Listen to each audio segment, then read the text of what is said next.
Welcome back. It's week 3. The better Ginger is back. The other one's been relegated back to the casting desk. My name's Kyolaris, and joining me to my left-hand side, I have Froz as well as Avenger. You missed me. Come on, you missed me. Wait, hold on. Just a tiny bit. You know, you're saying you're the better one. Yeah. Can we do a hashtag Ask PL? Is, who's the better ginger? Who's the like better ginger at being a host?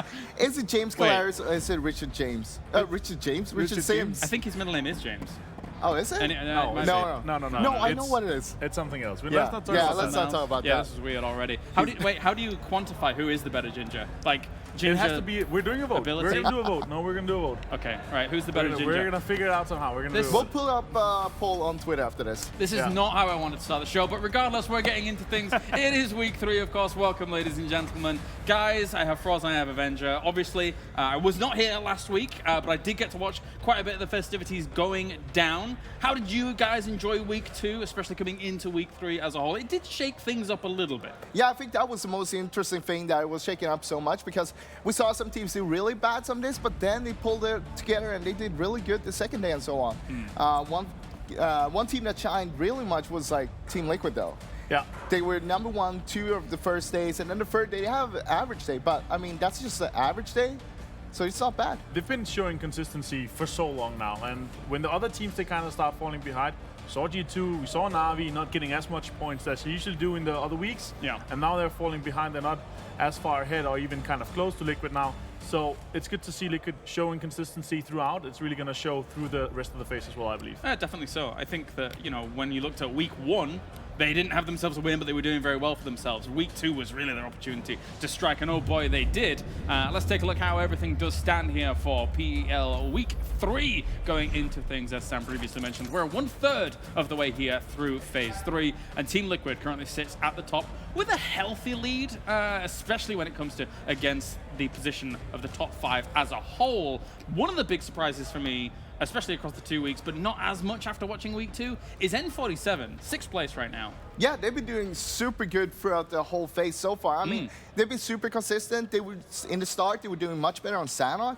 Now they've been averaging that out a little bit and doing a lot better on both Erangel and Miramar. It's great to see that they're able to play to that level on all the maps, and I mean, contesting all the good teams here. And also Ratio Edge obviously also on 188 points, but N47 has been able to frag out a lot more. N47 with 135 kills versus Ratio Edge's 112. So they've really been showing kills is key here and with N47.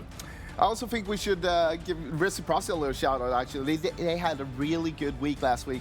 Overall, they had 112 points last week, and as you can see right there, 139 in total. That means, I mean, first week, it was kind of bad.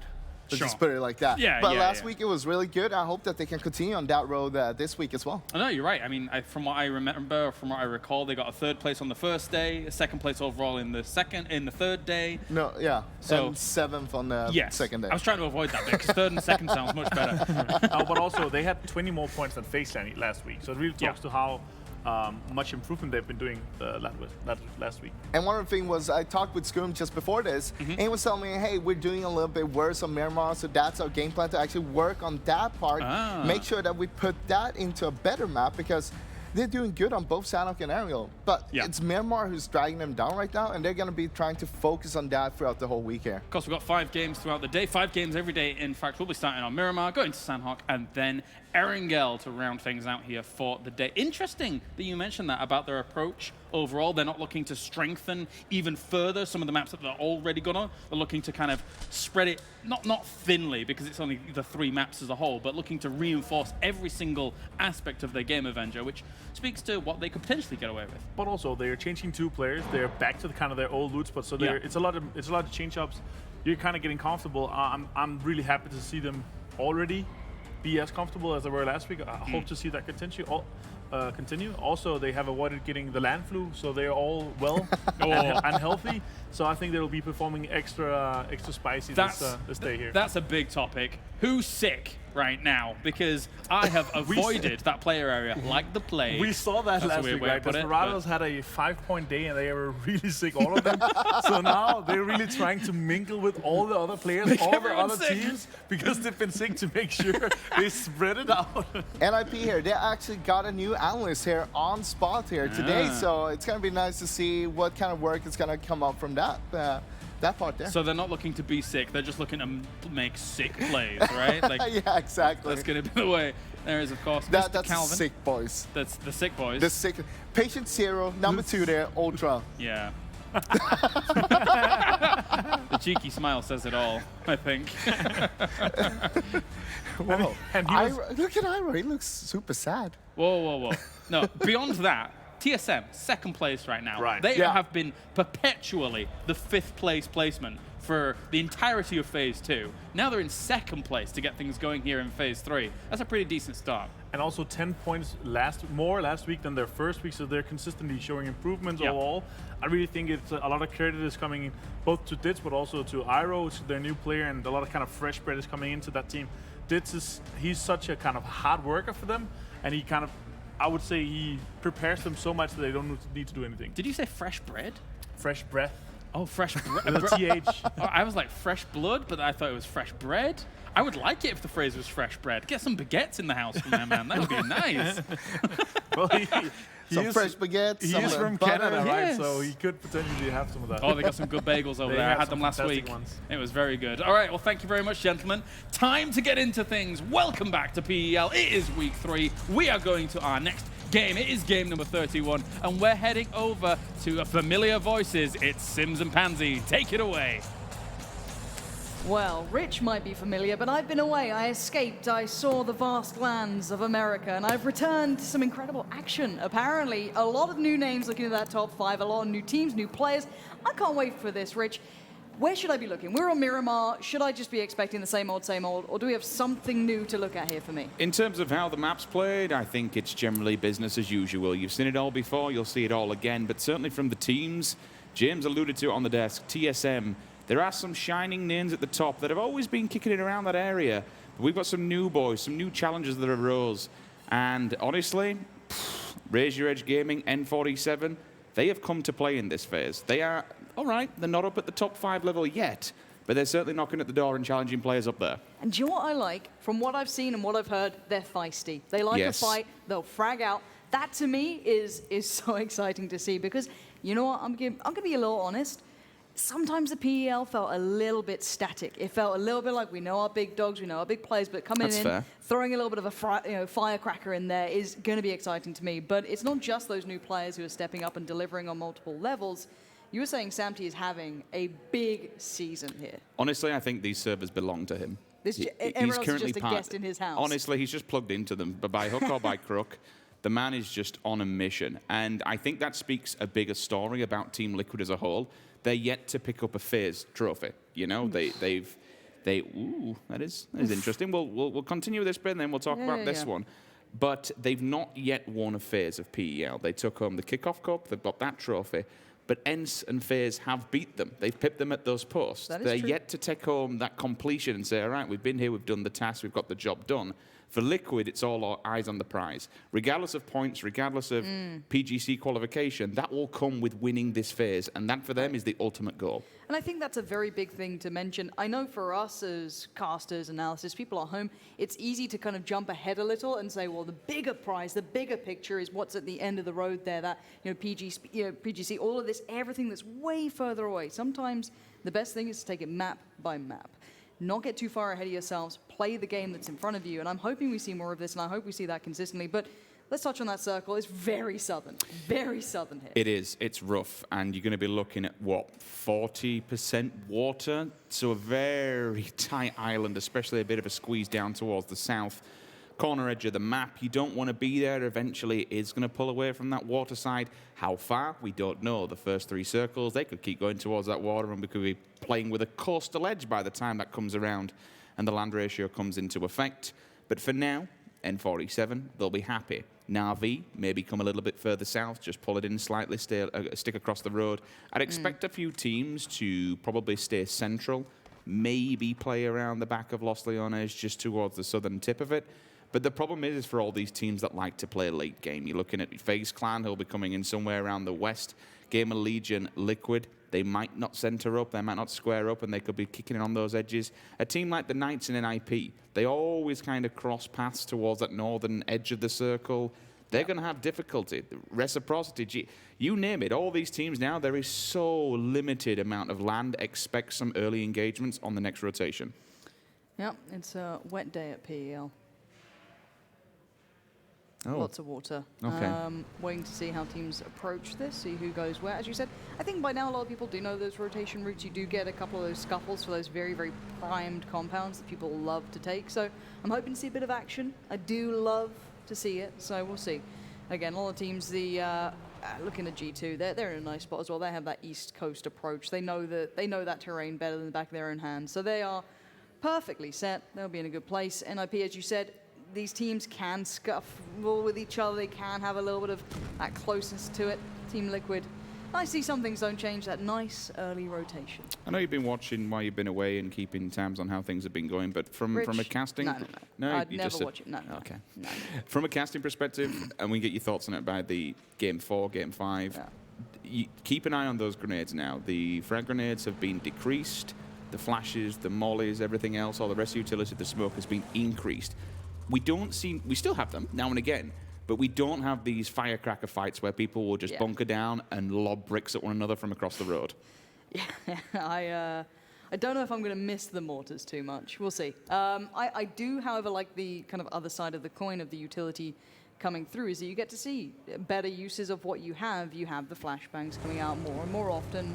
It's exciting to me. It's no secret I've casted, Counter-Strike and other games where they are really, really paramount. So I love seeing those small engagements that can be changed up by really good utility usage. As exciting as the, carpet bomb used to be, it's nice to see a little bit more nuance to that. And we are seeing Na'Vi on the southern coast, so heading their way in. Again, nice rotation route for them. They're comfy. I don't think they're going to be in too much trouble unless they get very brazen and go anywhere further center, but I don't think they particularly need to. Most of these teams know the score by now, but we'll see if anyone gets a little bit greedy, maybe oversteps their mark, and may get caught out. Usually from the west, we see teams that like to pull down there and take that coastal road, but you wouldn't do it with this circle. I don't necessarily see a reason to do it. If it was a bigger and there was much more land to play with and head up, then yes, but really, once you're down there, you're kind of locked in. I mean, you look at Navi's position, they've got DA in front of them, 7, Team Liquid. You ain't really going too much from that. Speaking of Liquid... Oh, SIMSY, you already hit that headshot pretty spot on as well. I mean, I'd be proning. I'd be proning and very scared right now if I was Beyond. I would not be wanting to look out the window. I'm surrounded on both fronts. He's got Ibby and Jeems up towards the high ground. The low ground's got a bit of an eye on it, but I guess he's got cover. Whether it be good or bad, I guess he's got something. You're clutching at straws at that point. TSM en route, as is G2. Nothing too surprising. Everyone trying to find their place. I think pretty much every team is now on rotation. No one is looting anymore. NIP look like the last team to get themselves in the vehicles and start heading down. One of the biggest points of stress for Team Liquid that has come off the back of Phase 1 and Phase 2 differences, there was always a bit of an ongoing meme, and I always remember Matchroom saying it in one of the videos about NA versus EU scenario. You'd see SIMSY just running on his own. You'd see Liquid, they'd lose players individually, and then by the late game, it's just SIMSY on his own, and it's Team Liquid just becomes him. Soloing and YOLOing and doing whatever he can. For now, the consolidation, they're still playing Team Liquid strats of the 2-2, taking a larger variety and a larger area of land to themselves. But how they consolidate themselves and bring themselves back together when it matters most to keep players alive until the late game, they have improved tenfold. And honestly, I think that's why they're at the top of the board. Their play right now is insane. I'm glad you brought that up, because it felt like if they did get to late game with, I guess, 3 and up alive, they were somewhat untouchable, it felt, with Liquid. Very, very clinical, very well-rounded, really nice information play, good positioning. They had it all, but it was, did they get to that position with that many players alive, or was it the one man standing? And it's not the only time we've seen it. You call out phase rotations back in Phase 2. They often got caught up, down to a couple of players, and then they were kind of forced into that positioning game. But I'd love to see if Liquid were able to kind of up the ante there with that sort of ability to consolidate everything during the transitions, during having to fight for some of these compounds. And well, looking at GamerLegion, at least they did get their man out. So he's back with the rest of the fold, kind of holding the edge of this compound. Somewhat safe from Liquid, who seem to have adjusted themselves anyway. GamerLegion down in 10th with 145 points. Now, they're knocking on the door 100-point club when it comes to frags. 10th position isn't bad, for teams that have stepped it up and moved into the league. We saw previously how, I think it was Unity, was struggling. We're not seeing that huge struggle just yet. I think week 3 becomes a telltale sign Another one would be scenario in this, for instance, is G2. They had an amazing performance week 1 with a new roster. Yep. Week 2, things didn't go to plan. For those little instances, you have to get your head in the gear and get your head in the game. You have to go away and say, okay, we need to right the wrongs that are happening. And for week 3, everyone should be settled, and those excuses should be now set aside. You can't really be using them that you're a new roster and you're finding a foothold here. Your team is your team, and you have to work with what you've got. Yeah, I think, as you said, the honeymoon period does subside by about week 3. As much as, yes, these are the official games that we see often, they're playing all the practice games, they're playing in scrims, they're playing just, games with each other, getting all of the kinks worked out, because obviously when you have those really high point games as a brand new team, it feels great, everything feels fine, don't have to fix anything. The bad games, you just kind of shake off going, we're a new roster. But by week 3, you start to either realize, actually, this combination, stylistically, we don't work, blah, blah, blah. You can actually start addressing real issues. So hopefully everything is done and dusted. SIMSY just connecting every shot he's shooting, apparently. The man is a little bit scary because he's just pushing out because he wants to. G2 having a little bit of scuffle themselves. Overextension going to be punished. Goodbye helmet. Bye-bye that peak. I'll fall back for now. Mitraleius, new member to Digital Athletics. Dia themselves 15th place. Unfortunately, his natural welcome to the PL wasn't good. He was the first person to die in the entire phase so far. Yep, and he's dead within a few minutes. They are in a decent position, at least. We kind of are now seeing Dia's thought process. They're a very quiet team. You'll see it more on Sanhok when they do play. They go for a compound. They really do wait it out. We're seeing this more widely across different maps as well. It's not been paying off too much, as the other teams will like to move around and rotate quite evenly. Sometimes they fall victim to that by standing by and just hoping the circle comes to them. Wanted in the kill feed, though. Edelweiss. 777 would be a lucky number 7. It won't be lucky now as he is down. We'll look for the confirmation for that. But it looks like G2 have run into TSM. This is something that we keep seeing on this. This will generally be where they like to drop. We always see TSM, generally speaking, will go for that easterly rotation. For G2, it's a simple hop, skip, and a jump. Go down the coastal road and you're into this.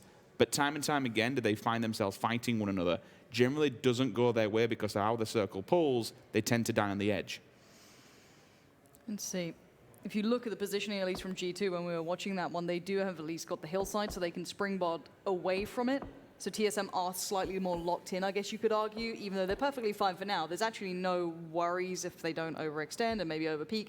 You could argue maybe CrowCrowd coming by could mean a bit of a problem. It looks like TSM are just going to cut their losses on that and say, all right, let's just move down the road. We can keep moving up on this. Yes, CrzyZZ will get the information. I don't think he wants to do too much. He might be able to hear those vehicles, but he is further on the other side here. So again, if you are TSM, you're okay. I actually like the way they backed away with 2 of their players here, taking 2 cars. If G2 don't have clear sight on it, might give away that there's more people than there actually is, considering Iro and Gustav are still up by the town. So if G2 aren't careful, if they're not counting the players, they could maybe be getting the incorrect information out of that. There's 2 huge bonuses to TSM's play here. One, they give themselves a more of a stepping stone inside the circle, regardless of where it goes next.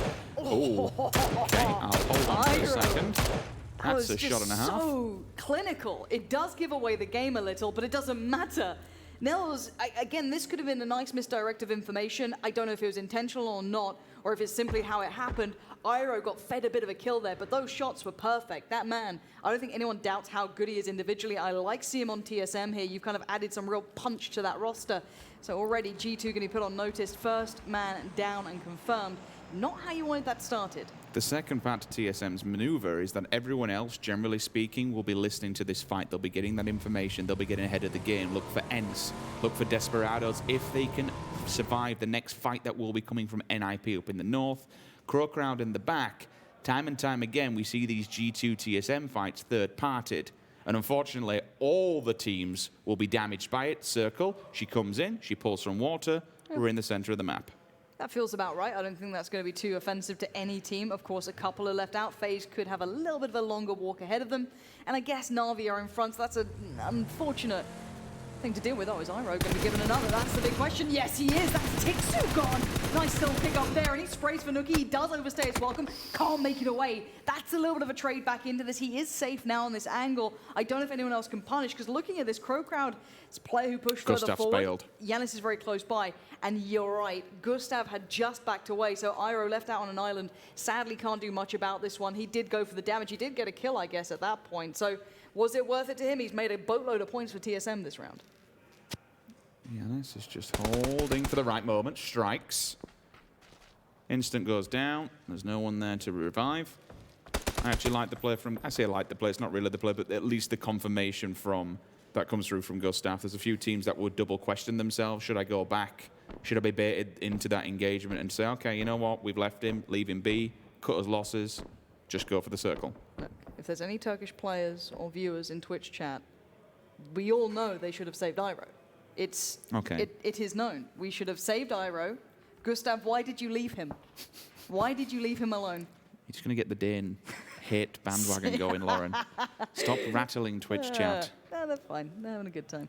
Now looking at this, let's keep eyes on towards FaZe, Na'Vi. A couple of those teams as well on that southwestern side will need to get themselves moving now. And it looks like Na'Vi might have had a glimpse. I'm seeing a lot of their players looking their way. mxey has got a couple of shots through. This is still TSM kind of running a bit of an awkward position now because they're just on that hillside, mountain goating away. But they have at least gone away from G2. They will have more challenges ahead of them. If Liquid sweep further southeast, they could potentially find a fight there as well. I'm just checking in with the map.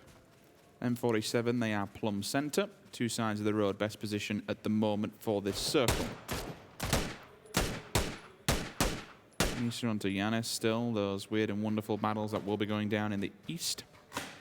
Up at the top, Raise Your Edge, Reciprocity, all have to make a move. Mitraleius does go down. Jimbo may have just popped him through the window. Mert will now get pulled towards the fight. The bullets hit the floor though. The game has been given up. Liquid know exactly where he is. There's a second player here. And 6 moment ABeautflDeath are nowhere nearby. So Mert is left very alone here. Might have to make a dash for it, try and fall away from this. Try and use line of sight from those buildings. Leave the newer addition towards DA to just rot at this point. There's no saving them. James can clear this one up. Gonna do that comfy. Team Liquid work their way into this compound. And again, you have to ask the question, was it worth keeping those two players down there? Okay, information game, sure, it's an early warning system. But now you're getting attention from everywhere. It's a really big split. That's... Mert had to come across that. I don't know if that was a 1-1-2 or potentially even 4 individual players. Either way, it's not paid off. Mert can now retreat to 6 moment ABeautflDeath, who at least be there in a decent position, perpendicular to where the circle is. N47 are also in transition. They'll take a major compound and consolidate themselves on either side of the road, which does leave that northern edge open. It does 2 things. 1, it brings them in and allows them a decent place on the map. 2, it stops them getting rushed, because northern edge of the circle, you've got all these teams that still have to come in. You have to remember that, okay, your compound may be good. It may be in prime time position. You want to keep a hold of it, but can you hold it? You have to double think the map sometimes. Are we in the best possible spot? Are all teams just going to look and focus towards us? Is there any point in staying here? I love this area on the map. It's really cool. So do the Knights, apparently. Hey, leave them alone. They're having fun. They're enjoying the map and what it can provide. You allow them fun. FaZe, I thought it might have been Na'Vi to find them potentially, but you can see the route FaZe have taken. They've gone way further south. They ran the coastline to get away from Na'Vi, and they've kind of found another big thorn in the side. It's Liquid, and yes, they did push DA out, and then they hunkered down. They held and they watched that southern side as teams would be forced up. If maybe TSM had come that way, maybe surprised it was FaZe, but it certainly now kind of paints a picture. And we are seeing Reciprocity and Raise Your Edge very close by here. Everybody's playing edge at the moment. There's no real prime position in the central side of the map. There's a couple of shacks which DA have took residency in. ENCE, for a bigger picture, do have the major compound, if you were to call it that, but it looks like ubah makes it back-to-back. FaZe dropping like flies. Aitzy, last man standing all the way on the southern tip of the circle, and I believe 2 members of TSM may have his number read here. Yeah, I think Michael at bare minimum is going to see him. Gustav might have gone for a deeper angle maybe, but I don't know if Michael's going to get this kill or if maybe Aitzy can evade him for now. But TSM making a boatload of points, and the Knights, sword and shield in hand. That is a very dangerous vehicle to be around. They do make it to somewhat of a piece of cover, but now CrowCrowd getting in on the action. They went further, slightly towards the north. That means why they're being funneled towards NIP, or should I say NIP being funneled towards them. NIP choosing that southern swing slightly compared to the north. I guess maybe hearing Desperados up there, Raise Your Edge, knowing a lot of the teams would be pinned there, but it's a rock and a hard place, and CrowCrowd have fought back. They've got something to work with, but it's going to be very minimal. They can play off the... Oh, at the back. Nope, switches seats. Good play. Little IQ for now. And this is the problem, because everyone's playing edge. You just got to bomb it in and hope that no one can see you. But so many angles are going to be open, because so many teams are going to be lingering there. For the Knights, they have the smokes up. How much more they can survive from a bombardment is completely beyond me. Page, SKUIJKE, they'll all be open to 2 different sides. GamerLegion, if they are looking this way for a bigger picture, if they head towards the south. I think D will be out of the picture for now, but the Knights, they're in very rough terrain. They can probably bunker down and let teams come towards. The next circle will be good, but can they survive to it? I mean, I guess the silver lining for the Knights is that they don't know about is you do have DA in front of you who aren't hyper proactive at this point because they are down to a few players, so they might be able to move slightly further south to them. Again, if DA looked that way, they could pick up a couple of kills of the Knights having no other options, but let's keep our eyes on what we see now. Pokemordoi keeping Edelweiss bang to rights. That smoke can only keep him safe for so long, and then maybe it can't. The tank's already coming in. He does get found. He actually goes down in the end to the blue, but I'm pretty sure it will be picked up by Na'Vi if they get a glimpse. Ooh. And we do see the engagement towards the north. It continues. Reciprocity and Raise Your Edge battling it out. The Desperados over towards the east. There's the nade coming back in from Lynxy, though. That will alleviate some of the pressure on Monkey. But look at that fire. There is no rest for Raise Your Edge here. Monkey so far has been one of the most confident players in this league to date. First team goes down, 7 Esports. Unlucky for some, it will be Reciprocity and Raise Your Edge. The bombardment continues. Udia, nades in hand, trying to find a different angle from up high. Lynxy, the man who can call the mentors, though, has got he's been allowed to get really close here. That's a really good angle he's found. He does push for the flush on that. He didn't see Udia there, but maybe a bit of an error, maybe a little bit of a desperation play. Scoom looks like he's burning alive, so he's going to have to handle that situation. But it's bought time. It'll buy time to get those essential heals, the boosts off. Menox's nade could be good, though. That could at least catch one, depending on where he goes, and it doesn't really do that in the end. Scoom gets involved, gets in the action, and wipes out Raise Your Edge. The difficulty was the third party, GamerLegion and the Knights having an eye on that fight, just shooting them in the backlines. They couldn't really do too Rich, much. Hold on, we've got Na'Vi facing off against Liquid. It's everything I've hoped for. Aduzi's gone down, but let's look at Na'Vi switching to the nades very quickly, trying to maybe buy time, force Ibby away, put them on notice, but where's the rest of the squad? That's where you got to look for. Even if you see one, there's another off to the side. It's very much like Velociraptors if you ever watched Jurassic Park.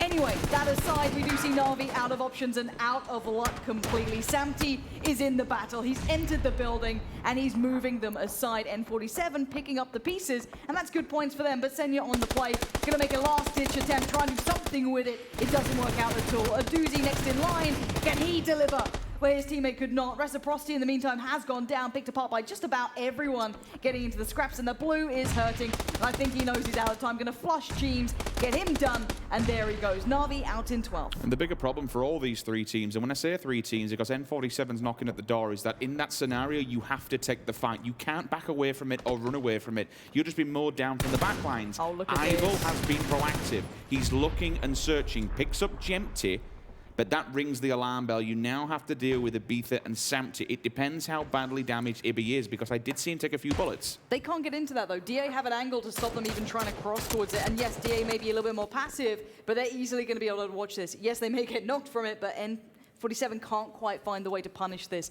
And it is going to be Mert finding SIMSY. A little bit obvious if you're looking at the map, a little bit clean. Look at that high ground they're able to watch over as soon as Liquid was starting to move up, away from utility, away from smokes. They're running gauntlets quite literally. It's just this kind of chasm of death, and there they go. Down in 11th, yes, they did take out Na'Vi. They made it very tricky, but they were next to fall. Now they'll have a battle of their own, because 4 players know exactly where they are, and those 4 players are M47. 3 of them disengaged from the battle. Ival is left at the door to keep track of them. That's fine. Leave him there. Watch where they go. Maybe even pick them off as they escape this building and try and evacuate the scenario. Aitzy is still alive. Credit to him. On his own. Moves into the top 10 at least. Chris, Braexco, last 2 from G2. Chilling. Biggest building, biggest compound. inside the circle at the moment. But ENCE, they have a scrappy battle going on. Players down on both sides. Desperado's about to breach his compound. If it's any time, it's now. 2 players knocked. Rustanmar is there, but he's not really in a position. Maybe a nice off angle could work for him, but he's fallen off that. Already losing out on 2. Got to cut your losses, find a new angle, try and play to save your own life. He does have miikaz around as well, but not close enough to make any difference. Sadly for ENCE, bailing on it. They are just now 2 individuals playing the game. They are nowhere near to complement each other's positions. Maybe they could catch out some of Desperado's, but we have just seen the Knights finding a target. Again, 47 have unfortunately rocked up to the wrong party without an invite. Grenade goes down. T-Bone's finished off. Vehicle hits him, slams him. Job done for a team that just kind of piled into the middle and said YOLO. They have kept 2 alive at least and picked up a couple of points by doing so. Do you like that? Yeah, it was very Jon Snow-esque if he ever says the words YOLO. I don't think he does, but... You know nothing, Lauren. GamerLegion have just lost a player, but I think they'll at least be able to take 4 to the late game. Due to that engagement with the Knights, N47, just like that, instantly are down to 1 player. And within a minute, they've gone from 4 up to potentially having no one and actually out in 10th. Yeah, a little bit of a switch up. Braexco, very much noted. 6 kills, though. That's a really nice performance. No matter what, you're getting points. And I like seeing that. You've got to go down fighting. Nades come in, they land well, and I like this. You're keeping those nades for moments where you can do things like that. That, to me, makes a lot more sense than what we saw before. GamerLegion working their way down from the northern side here, running through those dips that provide them a bit of cover from the eastern side. They might get funneled towards the Knights and the remainder of DA, which is going to be Mert. Oh, that's what they do. They do funnel grenades indeed. The dry riverbeds, yep, they might be nice and easy to snake within, but the grenades will happily come rolling your way. Fex finds reels. There'll be one more in the form of Znark, and the death squad of GamerLegion just keeps on rolling through. Credit to them for at least making it to the top 8. They're in such an awful position. Stabs him from the back, goes for the flush, and gets it, actually. Gets a point before going. Yeah, a bit of a reach there, wasn't it? It was just like literal spray and pray for it, because you're getting a little bit of that aim punch coming in, so that was a pretty rough one. But now let's look at who we've got left and what positions they're in. The Desperados actually have a pretty nice spot at this if you want to look at it. They do have all 4 alive. Leaving that compound could be a little rough. That's going to be the one thing if they have to. For now, they're safe. FaZe down to 1, ENCE have 2, G2 2, NIP with 3. TSM still in a nice little kind of position with players alive, but they do have a lot to work through. NIP on the breach and got CrowCrowd in the way. The big man himself just going to be holding this down. He does get the damage, going to back away, probably just put a little nade through, buy some time if he needs it. NIP haven't rushed this, though. If they're going to breach this compound, they've got to do it right. And Vard actually in danger. Now here comes the support system. Braexco does arrive, but he does slow down the push. Gets the information, falls off, gets a heal, relays this to CrowCrowd. How does CrowCrowd respond? And all they're doing is making it even more difficult for NIP later on in the game. If they don't actually survive this, I'm seeing some shots flying across the map. Actually, looking at the map, I don't think Aitzy's been spotted, has he? He has now. Yep, he has now. Rory. There he is. Little Rory. Bangs him dead to right. Job done. Oh, look at that adjustment from CrowCrowd. That's really, really nice movement from CrowCrowd there to pull himself away. He gets back in. This is going to make it hard work for NIP. It's uncomfortable play for them. Is he going to run the roof? It looks like he's considering it. Up and over we go. Miraku on the kind of crouch, just playing it slowly, cautiously, carefully. Does he hear any of this? Do you expect the roof play? I don't think so. CrowCrowd now hears the molly burning. He does still have Braexco alive with him, but he's way further away in the distance. And CrowCrowd trying to be full-on Assassin's Creed. Vard trying to do the same thing. You could see the jump. He didn't quite make it. Now he does. Vard's up and over. CrowCrowd, will he expect it? Who sees who first? It's still CrowCrowd with a really nice shot, but there's a time limit. CrowCrowd knows that he's about to be peaked from probably both sides. Miraku on the run around, and it's over. It's done for. It was inevitable. But that's big damage from CrowCrowd. It's slowed down NIP enough that now they could be punished from other teams further in the hills. Look at TSM. Here. They're moving in. They can smell blood in the water. The sharks are here. And that's all CrowCrowd was doing, stalling for time. The simple fact is allow Braexco to basically go to the middle of the map. Gaxy's just shooting and spinning because he probably knows it's all over. It's an interesting play to say the least. Someone who doesn't know it's all over, miikaz, about to get stood on. He can hear someone next to him, but he's not shooting. You got 4. Look, he's got no bag. He's committed to this life. He has a pan. Everything's fine. If you step on the pan, it doesn't hurt you. Apparently.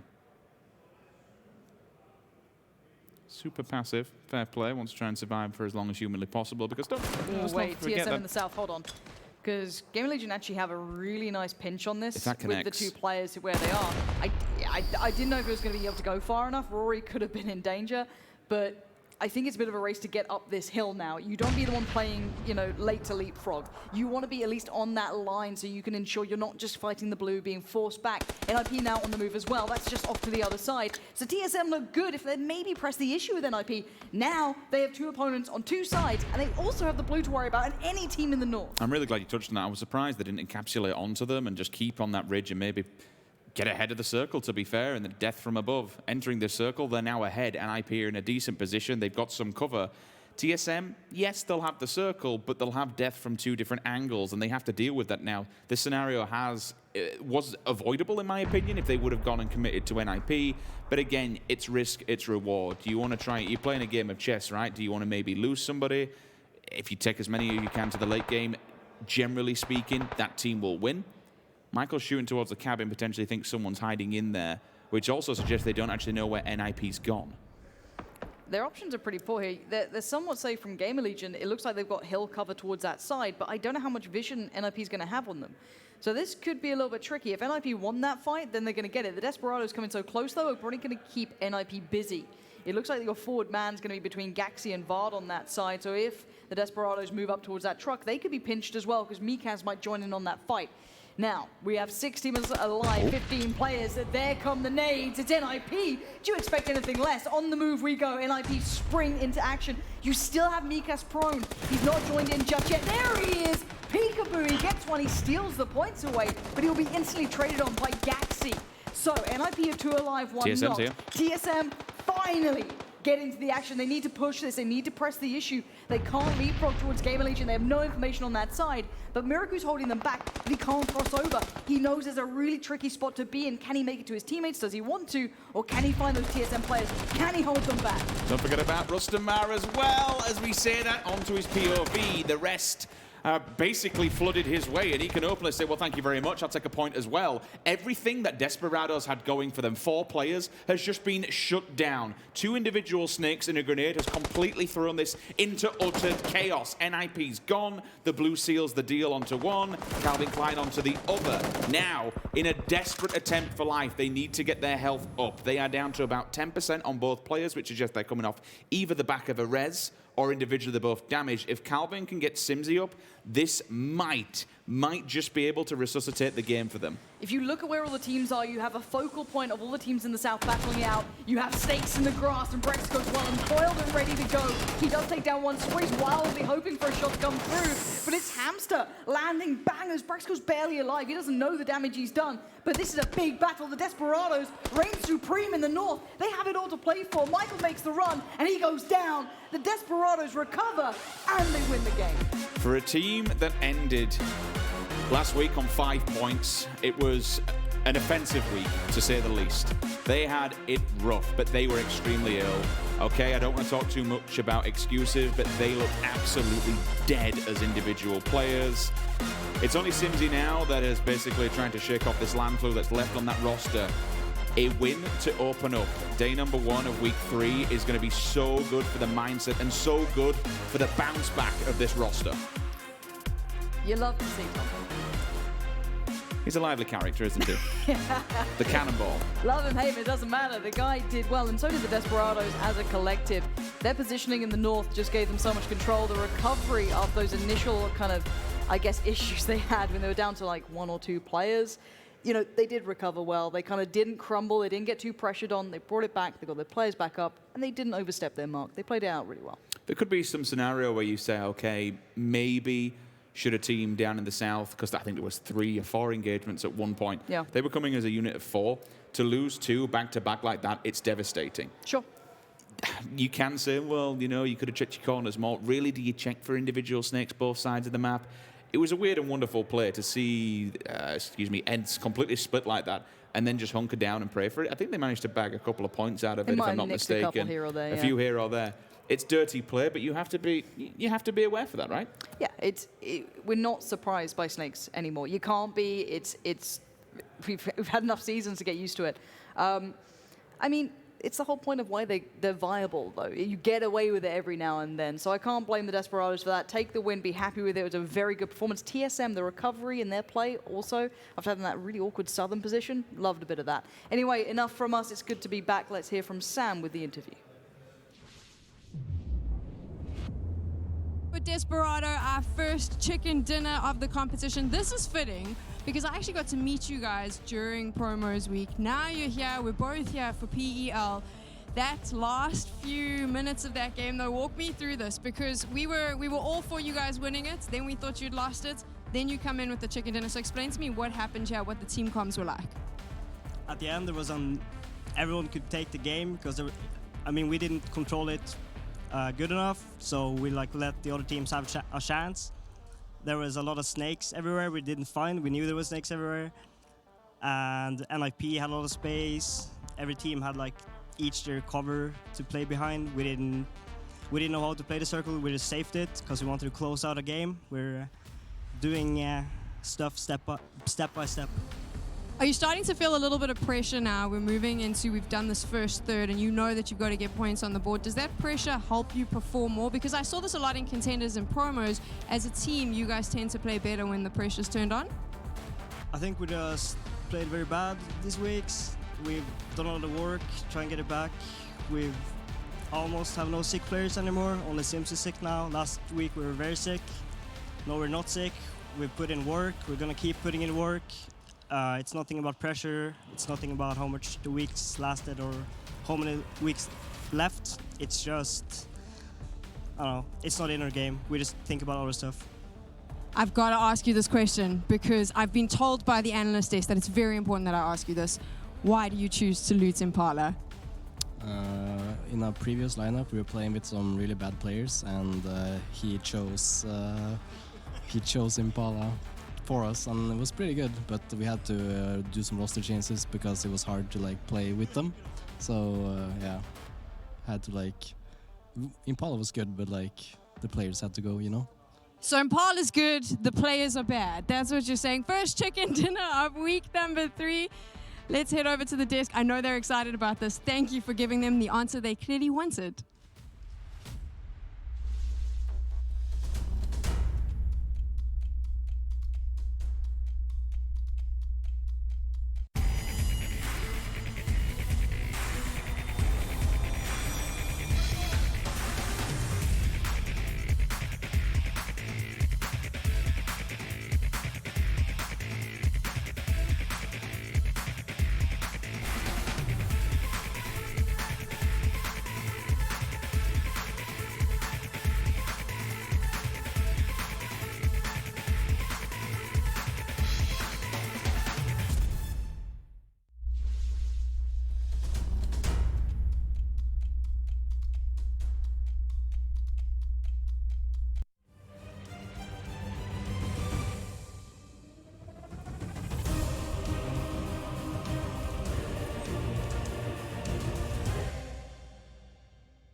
Great to see Desperados getting themselves their first win here of the week as a whole. The first win entirely here for week 3. And great to hear from SIMSY as well, as he was so vocal and brave to mention that his previous teammates were absolutely terrible. And that is why, of course, they do loot Impala. What do you think, boys? I think it was he took the debate. It was a bait. And the reason I asked Sam to ask this question is because it was my idea that we should loot Impala when me, SIMSY, Ultra, and Reels played together a year and a half ago, or nearly 2 years ago now. So yeah, I think it's a good idea. And I think it's good they still looted. And also previous teammates before that was Frost. So truly terrible teammates. Really just talking bad about us. No, that's fun. Obviously he played with the teams as well, and you guys did really well at Oakland as well, right? Wow. That's just BM. We were in Oakland. That's another story how it went, okay? These are some proper throwbacks. Jeez Louise. Well, we're going back to Oakland soon, so. Yeah, I suppose so, maybe. As of course, let's take a look at some of the highlights here for games number 31. Desperados getting themselves the win. All ready to start things off. Very southeastern circle for all of the teams to try and navigate through. N47 had the better position of a lot of these teams. Yeah, they had a really good starting position in the center of the first circle. What they did lose out a little bit on, in my opinion, is that they didn't take a good enough position to actually manage to grab some kills from it. They had a good position to play from, but it was in a good position to do both of them. Yeah. And also, they didn't take the compound, which we've seen a few, like a fair share of endings, the ones that Desperados ended up breaching. We saw ENCE having in the beginning, and Desperados really successfully breached it, took over it, and managed to survive with all 4 guys alive. And obviously, them being able to take the win as well in the end here, super well played by them. And as TomiL said, kind of letting the other guys play against each other, giving them a chance, as he said. And also, like I just had the bet with Frost here, I was giving him a chance to maybe get a win. But I called the Desperados win with 6 guys alive, with 6 teams alive. You did call that. We were a little bit in contention as to whether or not. I think my arguments was on point, and even a broken watch is right twice. How many times do we use this analogy? Honestly, it's such a good analogy. It is pretty good. I'm not gonna lie. 1 through 8 here towards the top. Desperados get themselves 19 points on the board. TSM 15 points. GamerLegion 8 kills for that 12 points. And TSM as well, we saw them effectively gatekeep FaZe Clan. They heard them trying to rotate in FaZe Clan. They were rotating way too slow, way too kind of late to get any ground in this circle here, because we have these roads that kind of go through the circle, and it's so hard if you have to cross any of those, and it's too late if you try to do it in 4th or 5th circle like they did, unfortunately. But very well played by TSM. Holding the edge, I didn't expect them to get that kind of far into late game, considering they're actually on the edge in the 4th circle, gatekeeping FaZe and still kind of moving while it was moving. So them being able to get 15 points in this game is really impressive. I mean, it was a little bit chaotic towards the end for him as well. They had a lot of teams around. They were surrounded by NIP, you had GamerLegion, and of course you had ENCE that was just crawling around towards Desperado though, but I mean, it could have ended them taking out TSM as well from their position there.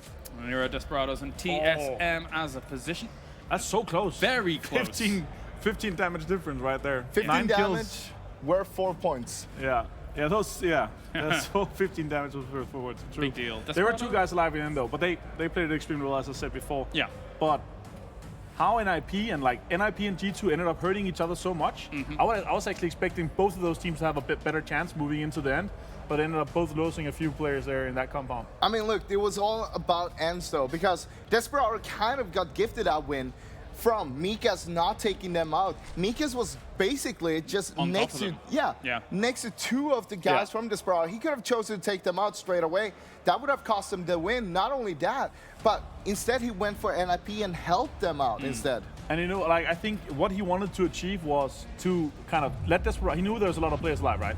So let them push forward as 4, thinking that their backs was free so they could clean up, get a second, maybe even spoil the late game and maybe take the win away. Yeah. But maybe he didn't have the right clothes. I'm not sure. I think the right clothes. He didn't have the PL jacket on. He didn't have the PL jacket on.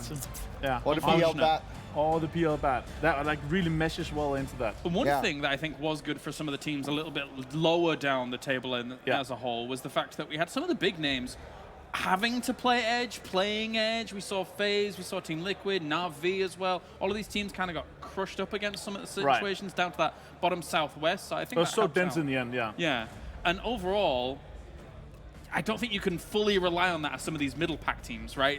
That's not going to be happening every single time. Na'Vi, for example, we see as a team that is almost always very strong in the middle. They've rounded the game out a little bit more, for sure, right? But being on the edge and trying to get in doesn't really help them in this game. Especially not in this area as well. Like, it's a super hard area to play because, like, once you get to the whole field play and, like, everything kind of plays out, it comes down to some of the hard cover that are not as available, and it's also in a kind of in a downhill where if some of the guys, they stay up in the valleys or they stay kind of in the top of the roads and stuff like that, they're just going to be able to shoot everybody. Well, towards this area where the circle kind of ended, like towards the south there, that's why I kind of want the whole Miramar to be, because that's kind of the ground where you have a lot of cover, a lot of dips to work with, and we want to see more of that because that makes it a little bit more viable for teams to actually play. And we could see that people were just gatekeeping each other. As you were mentioning, James, you had TSM, not TSM, Liquid now fighting each other, for example, holding each other out. That will secure some more points towards the lower part of the teams. And I mean, you have a team like M47 that, even though they didn't get any placement points, still got 6 kills, but I still feel like they could have gotten much more considering where they were positioned from the start of the circle.